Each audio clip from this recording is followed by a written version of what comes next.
Another day, another basketball stories na naman ang pagkikwentuhan natin. At ngayon nga ang pag-uusapan natin ang naibalitang trade sa pagitan ng Los Angeles Lakers at Dallas Mavericks. At ang balitang maaari na rin naman nga daw maagaw ng Golden State Warriors si Jrue Holiday mula sa Portland Trail Blazer.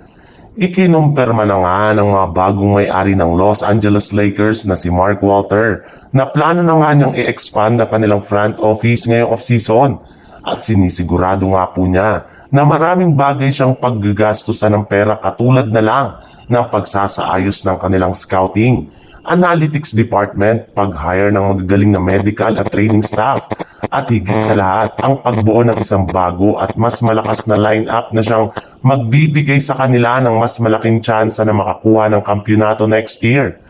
Pero habang hinihintay nga po ng kanilang team ang official na pagbubukas ng off-season, especially ng free agency, ay nakatutok muna sila sa pagtanggal ng ilan sa mga miyembro ng kanilang team kagaya na lang ng posibilidad na pag-trade na nila kay Austin Reeves sa Dallas Mavericks. May lumabas nga na balita ngayong araw na maaari nga daw na i-trade ng Lakers sina Austin Reeves at Shake Milton sa Mavs para lamang makuha sina PJ Washington at si Derek Lively II. Sa ibang balita naman, base nga sa pinakahuling inilabas na balita ngayon, opisyal na nga daw na itinrade ng Boston Celtics ang kanilang guard na si Jrue Holiday papunta sa Portland Trail Blazer kapalit ni Anthony Simmons at dalawang future second round pick.